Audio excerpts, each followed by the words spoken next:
Thank you very much for downloading this featured content podcast here in Solihull Radio Studios today. We are very lucky to have an amazing guest in for our Life Story podcast. Now, when I say life story, normally it's a little bit later on in life we get to have a chat. And this fella, he's 28 years old. He's a Solihull resident, born and bred. His name is Daniel Clarke, and you wait till you hear his story. Daniel, thank you for joining us here in the studio. How are you? Good, thanks. Thanks for having me. No problems at all. Now, where do we begin with your life story, Daniel? Probably when, I'd say about 9 or 10. Okay. Started my career in... Effectively in dance. Mm-hmm. Now, for people that are looking at our social medias and following a bit of Daniel's, can I call you Dan? Yeah. Yeah, Dan's story. He's changed his life journey and his career in the minimal years that you've been out of school. But at age 9 or 10, Mm-hmm.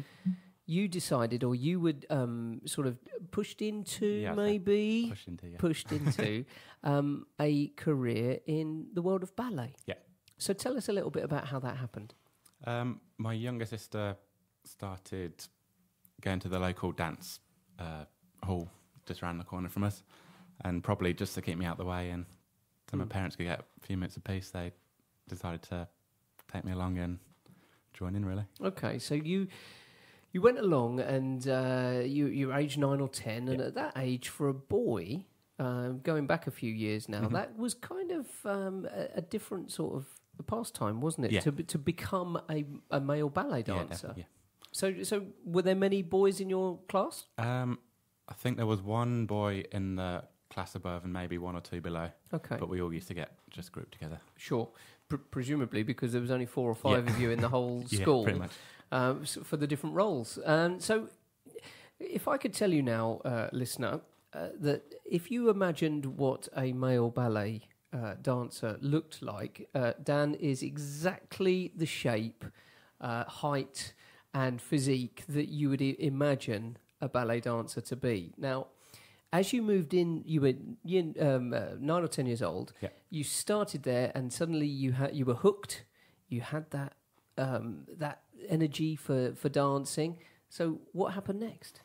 As it probably went year 7, 8 at the local junior school. Yeah, and then my parents started looking like in different ways where we could go. So the first option, which is where we went down originally, was Elmhurst, and that started off in Camberley, in London, and then they moved it to Birmingham, right? Which is why they wanted to choose that one, because it's once they did move, it'll be closer to the home.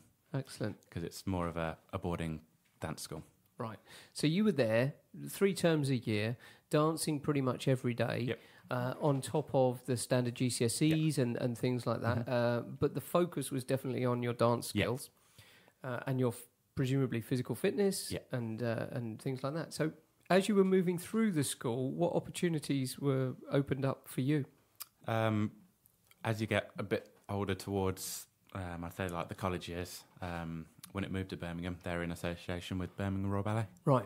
And they do a lot of partnerships with the school, so they choose however many people they need to fill in roles that they're a bit short on, more of the core ballet. And I know them as the chorus, the sort of, not the principals, but the also people on the stage that and all the group stuff. The group so that of course is based at the Hippodrome. Yeah. Okay, so you're relatively close to the centre of town. You're doing some dancing at the Hippodrome. You're working with these other people. And where do you go? Because presumably you get to the end of your school career and you think, right, what have I got to do now? Okay, I need to go to college.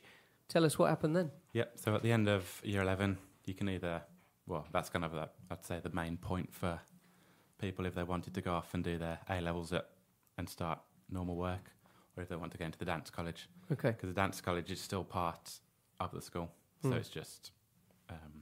you still do your A-levels. Sure, but you just go to a different room in the morning. Pretty much. Slightly different teacher, slightly different timetable, but you're just moving up in terms of your levels. Okay, so you went along and you've Did you crash and burn at GCSE, or did you do relatively well, or did you get enough to move you into the college area? Because it's part of the school, it does kind of look at your grades, but it's more on the dancing then. Okay. Yeah, my grades weren't the best, but still had. It's not all about the grades, especially nowadays. Yeah. The academic achievements are not necessarily where a skill set lies. So, how many hours a day were you dancing?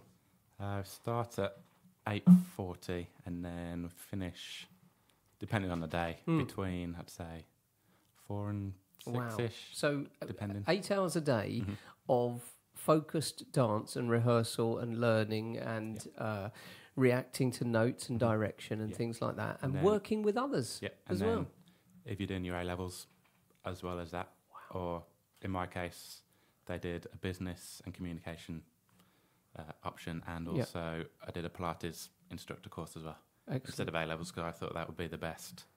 Yeah. If I had an accident or couldn't dance again, I think those would be the best 2 ways for me to go. Now, moving on, not wishing to say where your journey ended up, because, ladies and gents, the journey of Dan is an absolute eye-opener in terms of going from being and I might say it because I've looked and I've done a little bit of research. You were a very, very good, promising male dancer. And you got to the end of your diploma course and you thought, right, I'm going to get this properly done and let's make this a career. And suddenly you got a phone call from Leeds. Yep. And what happened? So every company does an audition, an open audition. You send in your CV, where you've been, and if you've done any roles in like Birmingham Royal Ballet, so I joined them. Yeah. I did a few shows with them, so that gave me a little bit of experience, which is what they like to look for as well. And got through, because they have like a knockout stage. So you do your warm-up and your bar work, and then they say, right, you, continue you, sorry. Yeah. And then another one after the centre stuff, like all the slow, can't think of the word. It's been a long time. Yeah. And like the centre work anyway. And then then there's another knockout stage, and then you move on to your jumps and your more high work, another knockout stage. Then you do a bit of pas de deux, which is the partner work with the girls. And then they say, you might have a letter, you, sorry, you don't. Okay. And then you wait for the letter to come. And the letter drops on your doormat, and you all eagerly wait around in the kitchen for somebody, the grand opening. And yours said... Congratulations, you've got an apprenticeship with Northern Ballet Theatre. Right, so you went to Northern Ballet Theatre, which of course is based in Leeds, and that lasts for a year, does it? Is that the apprentice one, year's worth of dancing? All right, so you move up to Leeds, and you start dancing 10 hours a day. I think we started, it's a bit nicer there because we start a bit later, so we have a little bit of a line. I think it was around 9:30, 10-ish. And then, of course, you're working up to shows. Yeah.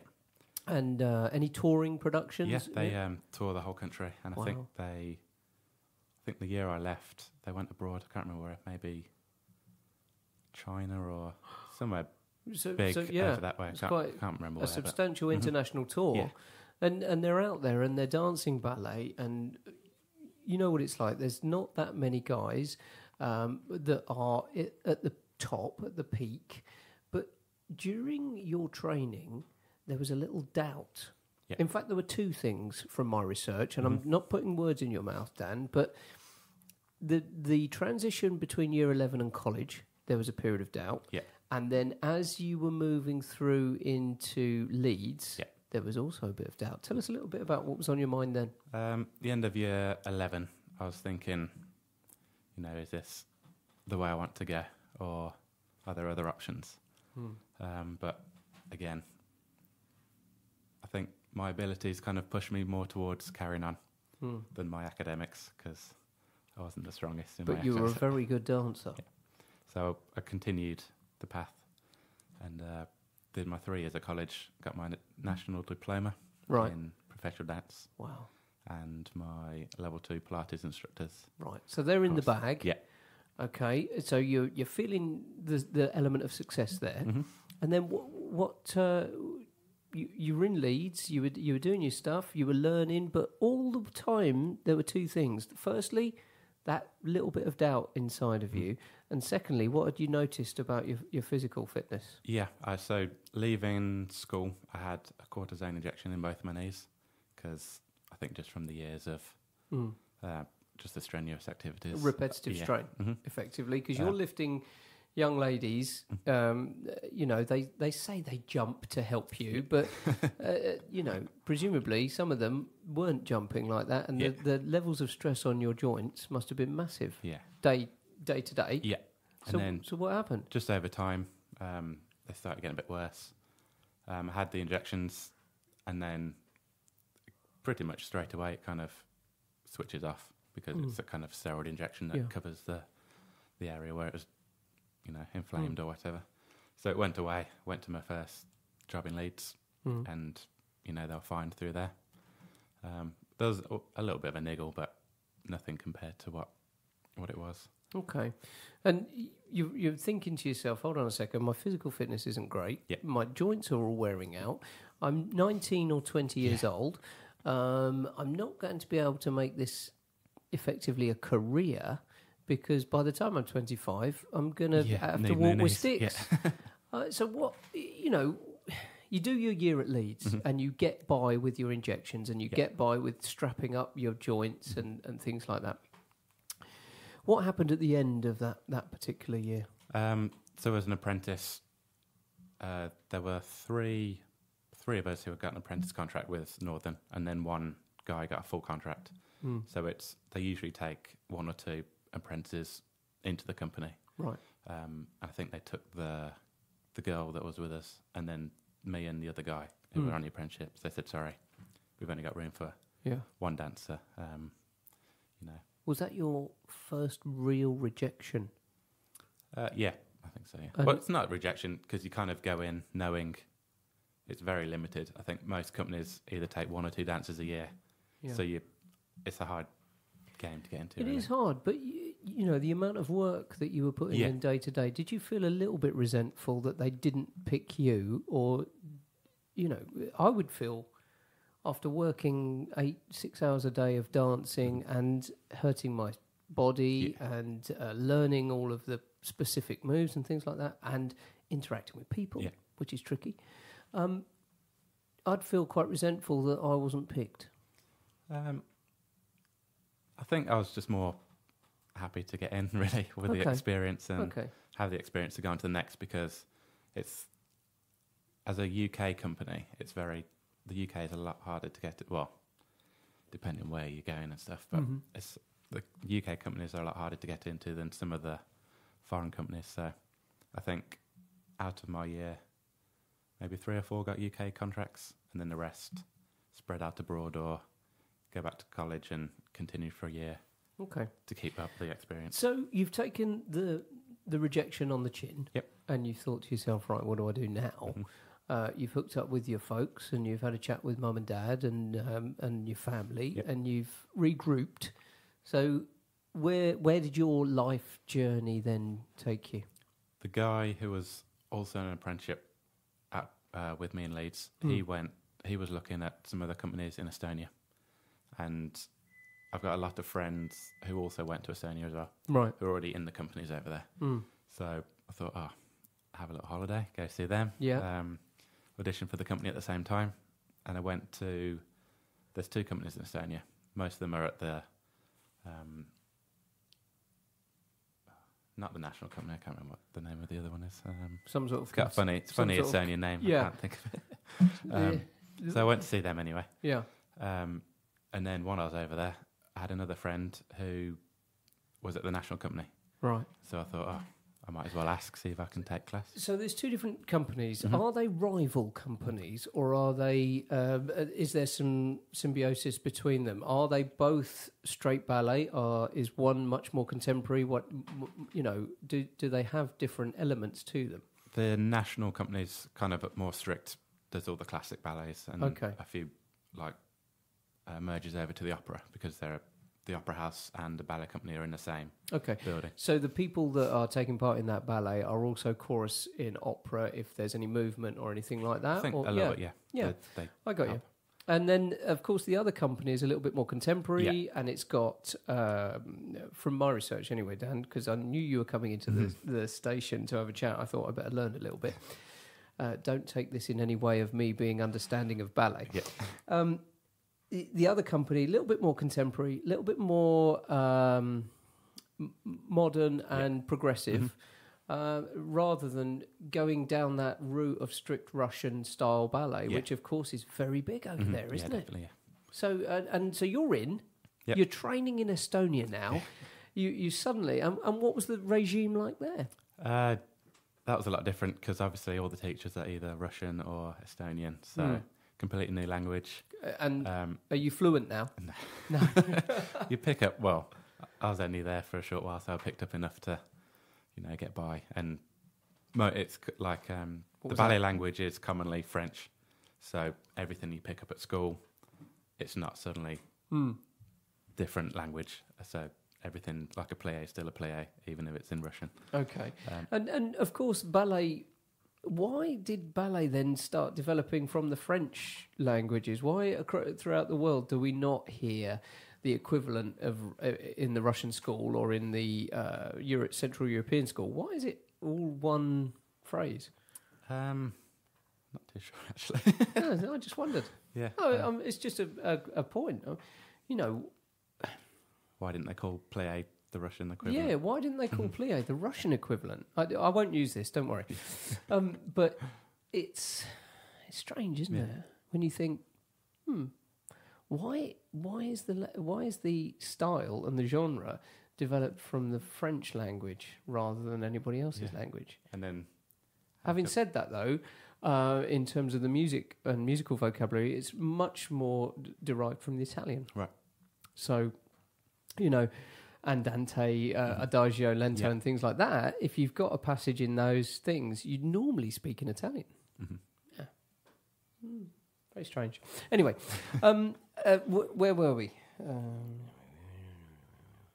We were talking about you being in Estonia, and right. So you've learned all the different types of moves in Estonian and Russian, and obviously your respect for your teachers, were they incredibly influential in that particular part of your life? Yeah, they were. There's a lot more stricter over there, so everything. But saying that, the director of the company, Tom, Tom? Yeah. That doesn't sound particularly Estonian.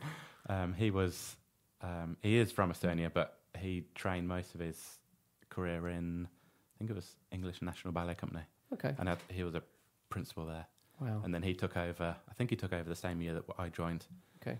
Which was nice because, he knows quite a few of your teachers, and sure. so that kind of helped. And he must have been a bit good as well if he's danced at that level. Yeah. So he's directing the national, and you're picking up roles, and you're doing a little bit of duo, bit of trio stuff. Any little tours or anything? Are you dancing out of the auditorium? They tour because they've got a theatre in their building, and it gets quite packed most nights. They tend to stay there, but we did tour. I think we went to Riga, which is in Lithuania or Latvia. I can't remember which one. Well, we'll look that up, shall we? Let's look that up. So you went out and you did a bit of dance. What's the culture over there in Estonia? Is it very cultural in terms of the arts and the dance and the music and things like that? Or, because we see a slightly skewed version, don't we, on our media? What's it really like? Yeah, it's quite big over there because it's, just branched off Russian. Yeah. So there was a lot of Russian and Estonian people at the company. So, some of the teachers are Russian as well. Sure. And it's real big over in Russia as well. And the general public, are they out there saying, let's go to the ballet this evening? Yeah, I think pretty much most nights it was fully booked or just under. Compared to, and that's got a different feel in this country, especially, it's quite mixed there. Yeah. They still, obviously pack out a lot of the shows, but I think they find it a lot harder to get funding and stuff to stay open. Whereas in Estonia, it's, It's the norm. like a national. Yeah, like, that's what happens. Okay, so you've moved into Estonia. You're at the national, and every year, presumably, you get your notes and you get your points to work on, and they came to you in the line. And tell us what happened. So the director came over and he was saying, right, Dan, I've got this coming up. I want you to work on this and that, and got a big list here for you to go on and do. And then I turned around and said, sorry, I don't think this is for me. Wow. And there is your turning point in your life. Yeah. Now, for the last 15 years, you have been dancing every day. Yep. And inside of you, you said, this is it. Yep. No more. Mm-hmm. Now, what led you on the run up to that to choose then to say, I'm not going to do it anymore? In the company, there was, I think, probably 5 or 6 guys that I knew from school and a guy who was in my year at school as well. So I've got all my friends around me, having a great time, but there's still something that just wasn't, is this what you want? Right. So Almost. that doubt that you had in year 11 was still there, and it was manifesting itself all throughout your career of dancing, in Europe and across towards Russia, and you're picking up all these influences. But then you said no. Yeah. Now, tell us a little bit about how the conversation went with your folks. I'd had conversations over the years with them saying, I'm still not 100%, this is what I want to do. And were they supportive? I think they still would have preferred me to carry on. But they were never directive? No. They, let me make my own decisions and... Yeah, that is a supportive way of doing it. So you've had that conversation, and they've walked away, had a little talk with themselves, calmed down, and come back to speak to you. Yeah. And how did they broach it then? Yeah, we all moved to New Zealand. That's the answer. That's the answer. I'll tell you what we'll do. We'll move to New Zealand. Well, they moved to New Zealand while I was, I think it was midway through Leeds. Right. Or just before in the Northern Ballet. And I think I went over there to see... visit and say hi. And and because we all moved over there on a family visa. Okay. And I moved back to continue my year. Yeah, finish your studies. Yeah, and all my stuff with Leeds and then Estonia. And at the end of Estonia, I decided, there was a time limit on when I could get my visa. So I had to, that was kind of also a point. I had to go over there. And spend some time. Yeah, to get my visa or stay in Estonia and not get my visa. Wow. So I thought that was probably a major draw then, wasn't it? And you were thinking, hold on, I can stop in Estonia. I don't necessarily know if I want to be a dancer for the rest of my life. My knees have given up. Yeah. I'm 23, 24 years old.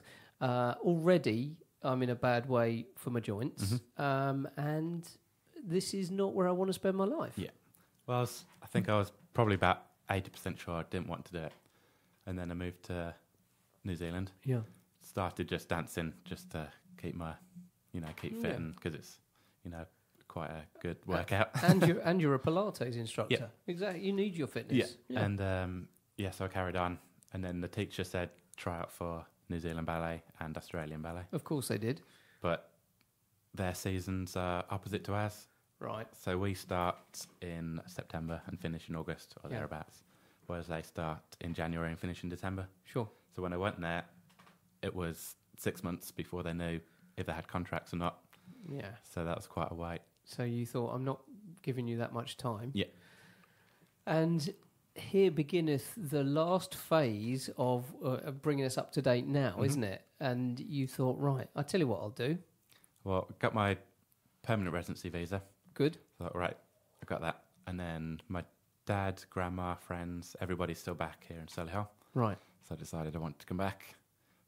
Left my sisters and my mum over there. Right. Came back, and then I got an apprenticeship with my dad, who's a builder.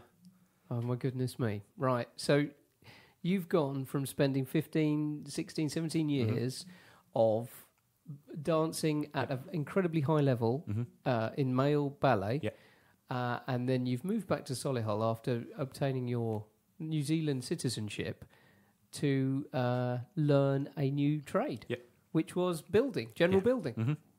And I went to college in Bordesley Green and studied. They did a maintenance course there, so it covers plastering, brickwork, plumbing, tiling, painting, decorating, and a few others. So we did a term at each. Yeah, I got you. And then you choose your 3 ones that you want to kind of and where did you go? I think I went plastering, painting, decorating. Now, is plastering a dark art? Yeah, I don't like it. Yeah, it's you can either do it or you can't. Just practice. Is it? Even if you stop for a little while, you lose it. You can lose it quite quick. Wow! So you've put all of this time in, and now you're known as a ballet dancing builder to all of your friends at college. After they've heard your amazing life journey already, you're mid-20s. Yep. And you've done your 3-year apprenticeship. Yep. And now where are you? So finished that, and then I continued working with my dad. And he said, why don't you become self-employed, probably to save him some money. Save him some tax, He's got an idea there. So I did that, and then started my own business up. Still through him, but kind of branching off my own way a bit. Yeah. Got a few contracts with estate agents, so I got some steady work coming in that way. Wow. And then I've almost finished my electrical course to become a sparky. Wow. And that is the first, second and third phase of your life, all condensed down into a very quick conversation with me here on Solihull Radio. But isn't it amazing to think you're 28 years old,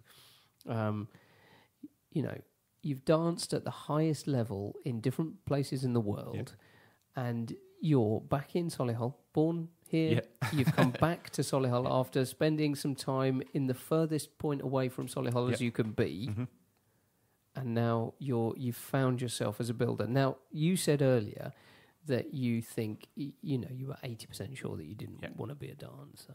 How many, what's the percentage now in your mind that you do want to be a builder?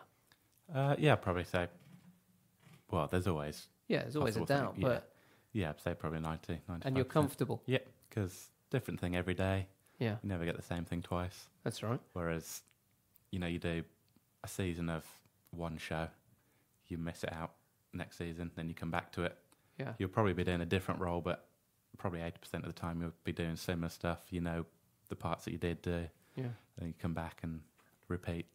Talking about your dancing, go back one stage. You're happy in the career and the sort of quality of life that you've got now. Let's say I could give you good knees for one evening. What role or ballet would you really, really love to dance again? I think if you had all the training and you worked up to it. Swan Lake's a good, nice classic to do because you're the prince and it kind of you get all the big solos and the spins and the jumps and that's right.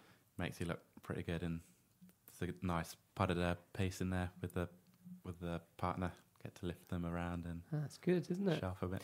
Listen, thank you very much for joining us here. Your life story has spun 360 degrees in terms of what we were thinking about for you.